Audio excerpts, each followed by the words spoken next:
অফিসের কাছে ব্যাংকক যাওয়ার পথে ঘটে ভয়াবহ এক বিমান দুর্ঘটনা। প্রাণে বেঁচে গিয়ে একটি মেয়ে নির্জন ও জনশূন্য আইল্যান্ডে সার্ভাইভ করতে শুরু করে। প্রথমে সে শুধু বাঁচার লড়াই করে, তবে এখানের পরিবেশের সঙ্গে টিকে থাকতে গিয়ে সেই সাধারণ মেয়েটির মন এখানেই আটকে যায়। সে আর ফিরতে চায় না।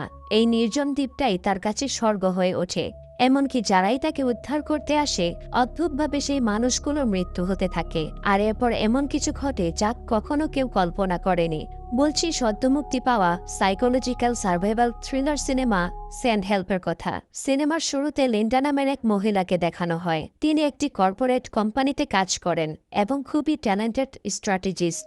মানে লিন্ডাকে আপনি যত কাজই দিন না কেন, তিনি শুধু কাজ শেষই করবেন না, বরং কাজের মানও হবে একদম অসাধারণ। তবে এত ট্যালেন্টেড থাকা সত্ত্বেও লিন্ডা সাধারণভাবেই থাকতে পছন্দ করতেন। তার কথা বলার ধরন ছিল একটু অন্য টাইপের, আর সাধারণভাবে মানুষ তাকে একটু অদ্ভুত হিসেবেই দেখত। লিন্ডার কোম্পানিতেই ডোনোভান নামের একজন লোকও ছিল, যে কাজে একদমই অযোগ্য, কিন্তু সে বড় বড় কথা বলতে পারত এবং দেখতে বেশ স্মার্ট ছিল।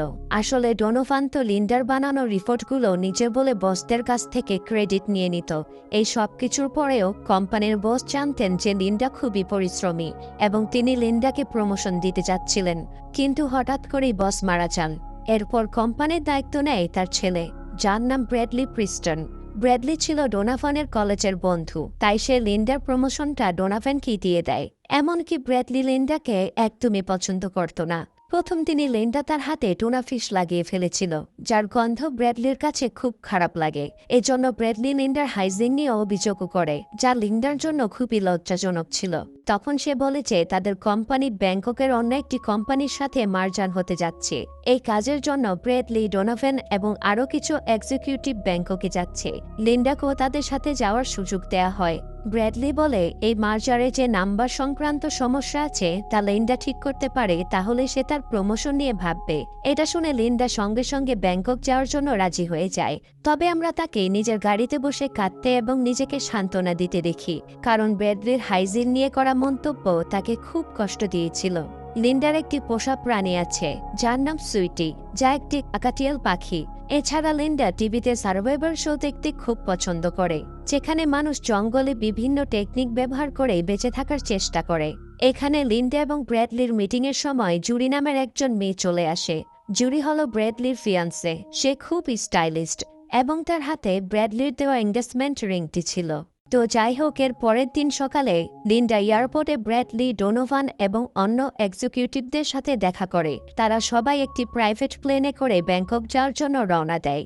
তখন লিন্ডা বলে যে সে কোম্পানির ডাটা বিশ্লেষণ করে অ্যাপেন্ডিক্স ডিতে একটি লুপহোল খুঁজে পেয়েছে, যার মাধ্যমে এই মার্জার সফলভাবে সম্পন্ন করা যাবে এবং কোম্পানির সমস্যাগুলো সমাধান হয়ে যাবে। এটা সত্যিই খুব ইমপ্রেসিভ ছিল। কিন্তু তারপরও এক্সিকিউটিভরা লিন্ডার প্রতিবার চেয়ে তার অদ্ভুত আচরণের দিকেই বেশি মনোযোগ দিচ্ছিল এবং তাকে নিয়ে হাসি তামাশা শুরু করে। যাই হোক, এরপর তাদের এয়ার ট্রাভেল শুরু হয়। প্লেনের ভেতরে ডোনোভান কোথা থেকে যেন লিন্ডার একটি ভিডিও বের করে ফেলে। আসলে সেটা ছিল লিন্ডার অডিশন টেপ। অডিশন কেন?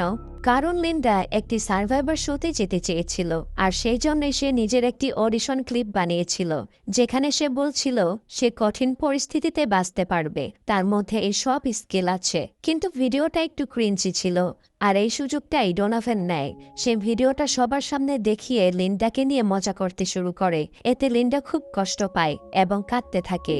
এমনকি সে যে অ্যাপেন্ডিক্স ডি ডকুমেন্টে কাজ করছিল সেটাও সে সেভ না করে ডোন্ট সেভে ক্লিক করে দেয়। ঠিক তখনই প্লেনে টার্বুলেন্স শুরু হয়। প্রথমে এ ব্যাপারে কেউ পাত্তা না দিলেও মুহূর্তের মধ্যেই সেটা ভয়ঙ্করভাবে বেড়ে যায়। অবস্থা এমন হয় যে প্লেনের ইঞ্জিনে আগুন ধরে যায় এবং প্লেনটি ভেঙে যেতে শুরু করে। প্লেনের পাশে একটি বড় গর্ত হয়ে যায়। এই অবস্থায় লিন্ডা এবং ব্র্যাডলির সিট বেল্ট বাঁধা ছিল, তাই তারা বেঁচে গেলেও বাকি সবাই বাতাসের তীব্র প্রেসারে প্লেনের বাইরে ছিটকে গিয়ে মারা যায়। এরপর প্লেনটি সমুদ্রে ক্র্যাশ করে এবং লিন্ডা পানির নিচে ডুবে যেতে থাকে। সে কোনোভাবে নিজের দক্ষতা দিয়ে নিজেকে মুক্ত করে, কিন্তু মাঝ সমুদ্রে বেঁচে থাকা খুবই কঠিন ছিল। এই সময় লিন্ডা এক এয়ার হোস্টেজের মৃতদেহ খুঁজে পায়, যাকে দেখতে বেশ ভয়ানক লাগছিল। পানির উপরে আসার পর চারপাশে তাকিয়ে কাছাকাছি সে একটি দ্বীপ দেখতে পায়। পরবর্তী দৃশ্যে আমরা লিন্ডাকে সেই দ্বীপে আহত অবস্থায় পড়ে থাকতে দেখি, অর্থাৎ সে সমুদ্রের ঢেউয়ে ভেসে তীরে পৌঁছে গেছে। লিন্ডা তখনও বেঁচে ছিল, কিন্তু এই দ্বীপটি ছিল সম্পূর্ণ নির্জন, চারপাশে শুধু সমুদ্র, আর জায়গাটি কোথায় এই বিষয়ে তার কোনো ধারণাই ছিল না। লিন্ডা দ্বীপটি ঘুরে দেখতে শুরু করে এবং কিছু দূরে গিয়ে সে ব্র্যাডলিকে অজ্ঞান অবস্থায় পড়ে থাকতে দেখে। লিন্ডা তাকে জাগিয়ে তুলতে চেষ্টা করে, তবে ব্র্যাডলির কোনো হুঁশ নেই, তার পায়ে মারাত্মক ক্ষত হয়েছে। এরপর লিন্ডা তার সার্ভাইভাল স্কিল কাজে লাগাতে শুরু করে। সে একটি পাথর দিয়ে ধারালো অস্ত্র তৈরি করে এবং রোদ ও বৃষ্টি থেকে রক্ষা পেতে পাতা দিয়ে একটি শেড তৈরি করে। খাবার পানির জন্য সে দিতে গর্ত করার পর সেখানে কিছু পাত্র রেখে দেয় এবং ওপরে পাতা বিছিয়ে দেয়, যাতে বৃষ্টির পানি এই পাত্রগুলোতে এসে জমা হয়, এবং তার পরিকল্পনা অনুযায়ী সেটাই হয়। রাতে তীব্র ঝড় বৃষ্টি শুরু হয়। লিন্ডা ব্র্যাডলির যথেষ্ট খেয়াল রাখছিল। পরদিন সকালে ব্র্যাডলির জ্ঞান ফিরে আসে, আর লিন্ডা তাকে সেই পরিষ্কার পানি পান করায়। এরপর সে জানতে পারে তাদের টিমের কেউ আর বেঁচে নেই। এতে সে ভীষণ কষ্ট পায়। সে লিন্ডাকে তার জীবন বাঁচানোর জন্য ধন্যবাদ জানায়। এরপর লিন্ডা পাথর ঘষে আগুন জ্বালাতেও সক্ষম হয়, যাতে তারা আরও ভালোভাবে সার্ভাইভ করতে পারে। সে সাগর থেকে মাছ ধরে তাদের ক্ষুধা নিবারণ করে। এভাবেই সময় যেতে থাকে। ব্র্যাডলি অসুস্থ থাকায় সে কিছুই করতে পারত না। লিন্ডাই তার যত্ন নিচ্ছিল, কিন্তু তবুও ব্র্যাডলির আচরণ আগের মতোই বস টাইপের ছিল। সে লিন্ডাকে আদেশ দিতে শুরু করে, তবে লিন্ডার এই আচরণ একদমই ভালো লাগে না, তাই সে ব্র্যাডলিকে ছেড়ে চলে যায়। লিন্ডা চলে যাওয়ার পর ব্র্যাডলি একদম একা হয়ে যায়। সে না হাঁটতে পারত, না তার কোনো সার্ভাইভাল স্কিল ছিল, ফলে সে ক্ষুধা আর তৃষ্ণায় কষ্ট পেতে থাকে। এর মধ্যে রাতে তীব্র ঝড় শুরু হয়। এমন পরিস্থিতিতে কোনো মতে সে রাতটি পার করে। সকাল হলে তাকে দেখে মনে হচ্ছিল যে সে হয়তো বাঁচবেই না, কিন্তু তখন লিন্ডা আবার ফিরে আসে এবং তাকে পরিষ্কার পানি পান করায়, তাকে আবার স্বাভাবিক করে তোলে। এই পর্যায়ে ব্র্যাডলি বুঝে যায় যে যদি তাকে বাঁচতে হয় তাহলে তাকে লিন্ডার কথা শুনতেই হবে।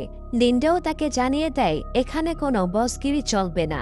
এরপর লিন্ডা একটি ধারালো বর্শা তৈরি করে জঙ্গলে শিকারে বের হয়। সে একটি বন্য শুকুরের পায়ের ছাপ অনুসরণ করে সামনে এগিয়ে যায়। তখন সে বন্য শুকুরটি উল্টো তার উপর আক্রমণ করে। লিন্ডা তখন একটা গাছের উপরে লুকিয়ে পড়ে এবং সুযোগ বুঝে শুকুরটির উপর আক্রমণ করে। দীর্ঘ চেষ্টার পর লিন্ডা সেই শুকুরটি মারতে সক্ষম হয়। তারপর সে সেটাকে তাদের ক্যাম্পেইনে রান্না করে, আর সেই রাতে ব্র্যাডলি এবং লিন্ডা পেট ভরে খেতে পারে। লিন্ডাকে দেখে মনে হচ্ছিল সে যেন এই সার্ভাইভাল জীবনটা বেশ উপভোগ করছে। অন্যদিকে ব্র্যাডলি পুরোপুরি বিরক্ত ও অস্বস্তিতে ছিল। তবে যেহেতু সেখানে অন্য কোনো মানুষ নেই, তাই দুজনের মধ্যে ধীরে ধীরে এক ধরনের বন্ধুত্ব তৈরি হতে থাকে। পরের দিন সকালে লিন্ডা খাবার সংগ্রহ করতে জঙ্গলে যায়। সেখানে সে একটি মিষ্টি পানির ঝর্ণা খুঁজে পায়। খুশিতে সে সেখানে গোসল করতে থাকে। ঠিক তখনই লিন্ডা সমুদ্রে একটি মোটর বোট দেখতে পায়, যেখানে কিছু মানুষ ছিল। প্রথমে লিন্ডা সাহায্যের জন্য চিৎকার করতে চায়, কিন্তু হঠাৎ করেই কিছু একটা দেখে সে থেমে যায়। লিন্ডা আসলে সেখানে কি দেখেছিল তা পরে জানা যাবে। এরপর আমরা দেখি লিন্ডা আবার ব্র্যাডলির কাছে ফিরে আসে এবং তাকে খাবার ও পানি দেয়, কিন্তু সে মোটর বোটের কথা ব্র্যাডলিকে কিছুই জানায় না। ব্র্যাডলি বলে যে তারা ইতিমধ্যে 2 সপ্তাহ ধরে এই দ্বীপে আটকে আছে, তাই এখন এখান থেকে বের হওয়ার পরিকল্পনা করা উচিত। কিন্তু লিন্ডা এই জীবনটাই উপভোগ করছিল এবং সে এখান থেকে যেতে চাইছিল না। এই বিষয় নিয়ে তাদের মধ্যে তর্কও হয়। তবে ব্র্যাডলি একা একা টিকে থাকতে পারত না, তাই তাকে আবার লিন্ডার কাছেই ফিরে আসতে হয়। এবার লিন্ডার কাছে একটি ধারালো ছুরি দেখা যায়, যার ব্যাপারে ব্র্যাডলি জানতে চাইলে লিন্ডা তাকে জানায় সে এটা এখানেই খুঁজে পেয়েছে। তবে এমন ধারালো ছুরি এখানে পাওয়া একদমই অসম্ভব। যাই হোক, ব্র্যাডলি লিন্ডাকে অনুরোধ করে যেন সে তাকে সার্ভাইভাল স্কিল শেখায়, আর কিছুটা ভাব দেখানোর পর লিন্ডা এতে রাজি হয়ে যায়। এরপর শুরু হয় ব্র্যাডলির ট্রেনিং। লিন্ডা তাকে দ্বীপের জঙ্গলে নিয়ে যায়। তারা দূরে একটি বিশাল পাহাড় দেখতে পায়। দুজন মিলে পাহাড়ের পাশ দিয়ে যেতে শুরু করে, যেখানে অনেক বুঝে শুনে পা ফেলতে হয়। সামান্য অসাবধানতাই মৃত্যু ডেকে আনতে পারে। এখানে লিন্ডা ব্র্যাডলিকে জানায় যে কখনো এমন বেরি খাওয়া উচিত নয় যার রং হলুদ, সবুজ বা সাদা। তবে বেরি বিষাক্ত কিনা তা পরীক্ষা করার জন্য সেটা ত্বকে লাগিয়ে দেখা যায়।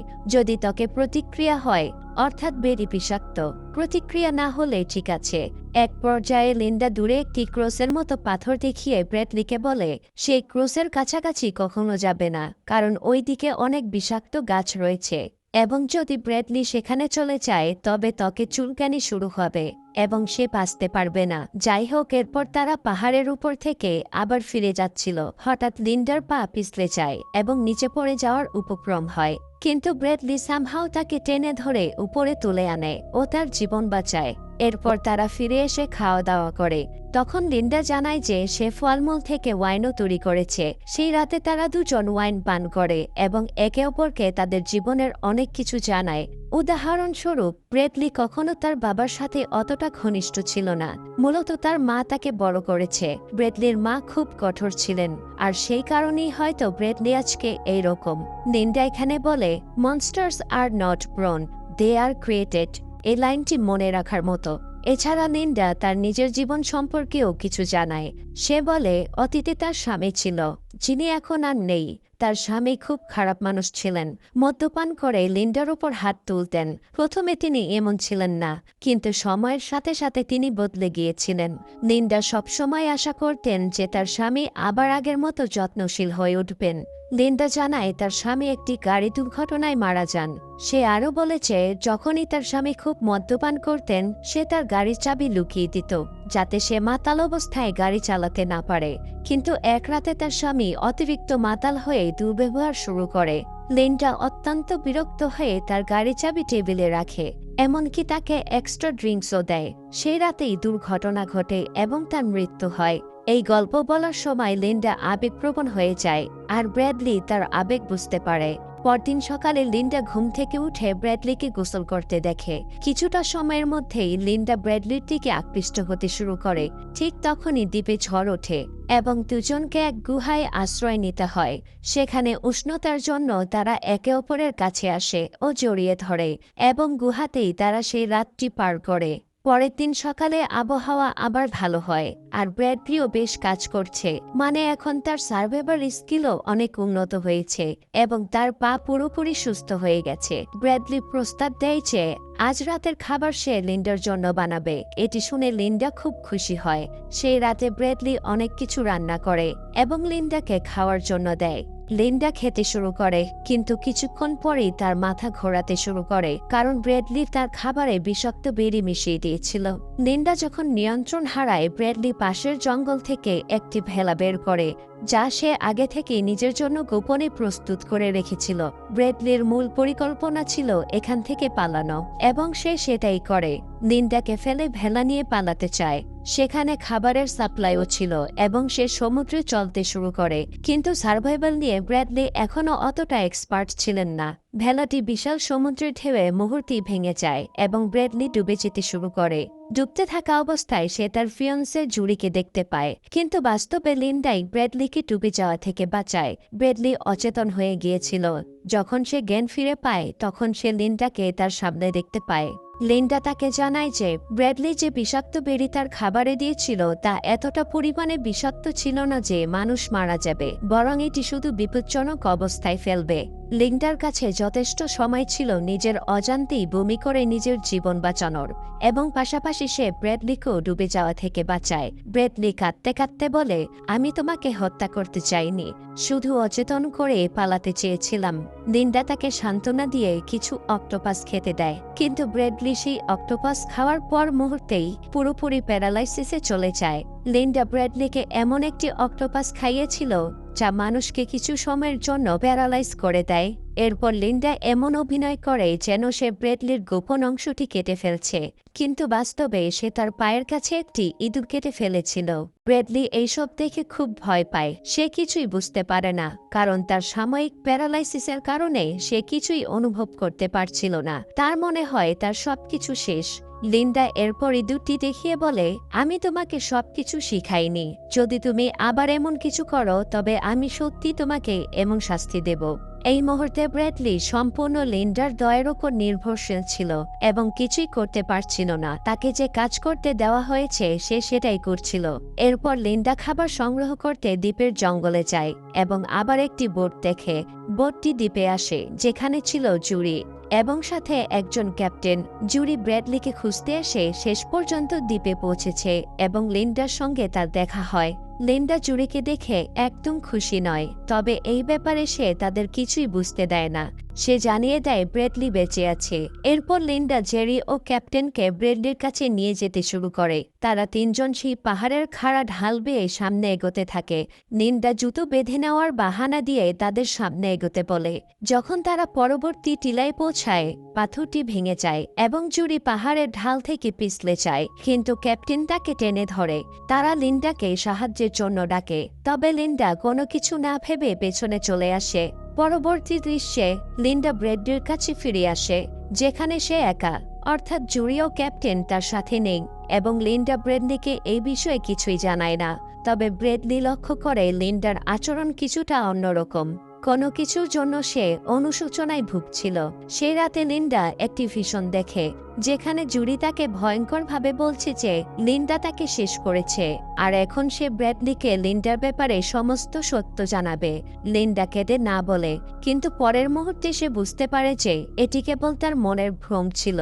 এর দ্বারা বোঝা যায় যে লিন্ডা সম্ভবত জুরি ও ক্যাপ্টেনকে ঢাল থেকে ফেলে দিয়েছে এবং এখন সে এই নিয়ে অনুশোচনা করছে। পরের দিন ব্র্যাডলি একটি বন্য শুকুরকে বর্শা দিয়ে শিকার করার চেষ্টা করে, তবে শুকুরটি পালিয়ে যায়। কিন্তু সে বালির মধ্যে একটি মানুষের হাত দেখতে পায়, যেখানে জুরির বড় হীরার আংটিটি রয়েছে। এটি দেখে ব্র্যাডলি বুঝতে পারে যে জুরি তাকে রেস্কিউ করতে এখানে এসেছিল এবং সম্ভবত লিন্ডাই তাকে মেরে এখানে বালিচাপা দিয়ে রেখেছে। ব্র্যাডলি কান্নায় ভেঙে পড়ে এবং সে লিন্ডার কাছে যায়। তাকে জিজ্ঞেস করে সে এমনটা কেন করল। লিন্ডা বলে সে এই বিষয়ে কিছু জানে না, কিন্তু ব্র্যাডলি তখন জুরির আংটিটি তাকে দেখায়। লিন্ডা বলে সবই কেবল একটি দুর্ঘটনা। ব্র্যাডলি তার কথা বিশ্বাস করত না, এই জন্য সে এই বিষয়টি তাকে জানায়নি। কিন্তু ব্র্যাডলি বলে তুমি তোমার স্বামীকেও শেষ করেছিলে, যদিও সে গাড়ি দুর্ঘটনায় মারা গেছে, কিন্তু তুমি সেই দুর্ঘটনা পরিকল্পনা করেছিলে। এরপর ব্র্যাডলি তার কাছ থেকে সেই ধারালো চাকুটি বের করে, যা সে লিন্ডার কাছ থেকে নিয়েছিল। এরপর দুজনের মধ্যে জঙ্গলে লুকোচুরি ও পরবর্তীতে হাতাহাতি শুরু হয়। তবে প্রত্যাশিতভাবে লিন্ডা বেশি অভিজ্ঞ ছিল এবং ব্র্যাডলি তার সাথে পেরে উঠছিল না। সে ব্র্যাডলির মাংস দাঁত দিয়ে কামড়ে নেয় ও হীরার আংটিটি গিলে ফেলে, একদমই সাইকোর মতো। প্রতিশোধ হিসেবে ব্র্যাডলি লিন্ডার একটি চোখ মারাত্মকভাবে আহত করে। লিন্ডা একই চাকু দিয়ে ব্র্যাডলিকে আহত করে এবং তখন ব্র্যাডলি অবশেষে সেখান থেকে পালিয়ে যায়। দৌড়ে যেতে যেতে সে সেই ক্রসের মতো পাথরটি পার হয়ে চলে আসে। পাথরের ওপারে একটি বিলাসবহুল ম্যানশন চোখে পড়ে তার। এটি দেখে ব্র্যাডলি চমকে যায় এবং সে দ্রুত বাড়ির ভেতরে প্রবেশ করে। বাড়িতে শ্যাম্পেন, খাবার, পানি, বিভিন্ন ধরনের ফল, খাবার সবই ছিল, যেন এটি কোনো অত্যন্ত ধনী ব্যক্তির বাড়ি। তবে তখন বাড়িতে কোনো মানুষ ছিল না। এর মানে হলো লিন্ডা এই বাড়ির সম্পর্কে আগেই জানত এবং ব্র্যাডলির কাছ থেকে এটি লুকিয়েছিল। ব্র্যাডলি পানি পান করে। ঠিক তখন বাড়ির স্পিকার থেকে লিন্ডার কণ্ঠ আসে। লিন্ডার কাছে একটি ধারালো চাকু ছিল। আসলে সে চাকুটি এই বাড়ি থেকে নিয়েছিল। লিন্ডা এই বাড়িটির ব্যাপারে আগে থেকেই জানত এবং মাঝে মাঝে এখানে এসে খাওয়া দাওয়া এবং সময় কাটাত। তার লোকেরা কয়েকদিন পর পর দ্বীপে এসে খাবার সরবরাহ করে যেত। মালিক এত ধনী ছিল যে সে নিজে এখানে মাঝে মধ্যে আসত। তবে এই জায়গা সম্পূর্ণরূপে সুন্দরভাবে রক্ষণাবেক্ষণ করা হয়। মনে আছে লিন্ডা একবার একটি মোটরবোট দেখেছিল? ঠিক সেই মোটরবোট অনুসরণ করে লিন্ডা এই ম্যানশন পর্যন্ত পৌঁছেছিল। এমনকি সে চুপচাপ প্রবেশের পাসওয়ার্ডটিও দেখে নিয়েছিল। যাই হোক, লিন্ডা ম্যানশনের কন্ট্রোল রুমে ছিল। সেখান থেকে সে ব্র্যাডলির উপর নজর রাখছিল এবং মাইক্রোফোন ও স্পিকারের মাধ্যমে কথা বলছিল। ব্র্যাডলির আগে সিসিটিভি ক্যামেরাটি ভেঙে ফেলে। লিন্ডা আরও জানায় যে যখন আমি দ্বীপে ব্র্যাডলির সঙ্গে একা ছিলাম তখন সবকিছু একদম সুন্দর ছিল। আমরা দুজন সুন্দর জীবনযাপন করছিলাম, কিন্তু জুরি সবকিছু নষ্ট করেছিল। আর তাই আমি ক্যাপ্টেনের মাথায় পাথর মেরে তাকে এবং জুরিকে পাহাড় থেকে ফেলে দেই। এক পর্যায়ে লিন্ডা ব্রেডলির সামনে আসে এবং তার হাতে একটি শটগান ছিল, যা অবশ্যই এই বাড়ি থেকেই পেয়েছে। ব্রেডলি কাদার অভিনয় করে এবং বলে, আমি ভুল ছিলাম, আমি একজন খারাপ মানুষ। তুমি আমাকে সার্ভাইভ করতে শিখিয়েছিলে, কিন্তু আমি তোমাকে ধোঁকা দিয়েছি। ব্রেডলি লিন্ডাকে আই লাভ ইউ পর্যন্ত বলে ফেলে এবং এই দ্বীপে সবসময় থাকার কথাও বলে। এই মুহূর্তে লিন্ডাও কিছুটা আবেগপ্রবণ হয়ে পড়ে এবং দুজন হেসে ওঠে। ঠিক তখনই ব্রেডলি সুযোগ নেয় এবং একটি ধারালো কিছু দিয়ে লিন্ডার উপর আক্রমণ চালায়, যার ফলে লিন্ডার হাত থেকে শটগান পড়ে যায়। এই ধারালো জিনিসটি আসলে একটি প্রাণীর মূর্তি বা স্ট্যাচু শিং ছিল। এই পর্যায়ে ব্রেডলি শটগান তুলে নেয় এবং লিন্ডার দিকে নিশানা করে ক্রেজি বিচ বলে গুলি চালায়, কিন্তু অদ্ভুতভাবে শটগানটি ফাঁকা ছিল। ঠিক তখন লিন্ডা গল্ফি স্টিক দিয়ে ব্রেডলির উপর ভয়ঙ্করভাবে আক্রমণ করে তাকে মেরে ফেলে। এরপর দৃশ্য পরিবর্তন হয়ে প্রায় 1 বছর পরের সময় চলে যায়। আমরা লিন্ডাকে গল্ফ খেলতে দেখি। সে ইতিমধ্যেই একজন সেলিব্রিটি হয়ে উঠেছে এবং একটি সেলিব্রিটি গল্ফ টুর্নামেন্টে অংশগ্রহণ করেছে। সে সেই অভিজ্ঞতার উপর একটি বই লিখেছিল, যা প্রচুর জনপ্রিয় হয়ে যায়। বইয়ে সে বর্ণনা করেছে যে সে একাই বেঁচে ছিল এবং একাই কঠিনভাবে সার্ভাইভ করেছে।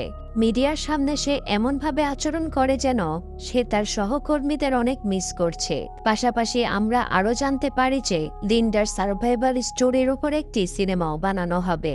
তবে লিন্ডা যে কত বড় একজন সাইকো তা সবার অজানাই থেকে যায়। সিনেমার শেষ মুহূর্তে লিন্ডা তার ককাটেল সুইটিকে নিয়ে গাড়ি চালাচ্ছে এবং এখানেই সিনেমাটি শেষ হয়ে যায়।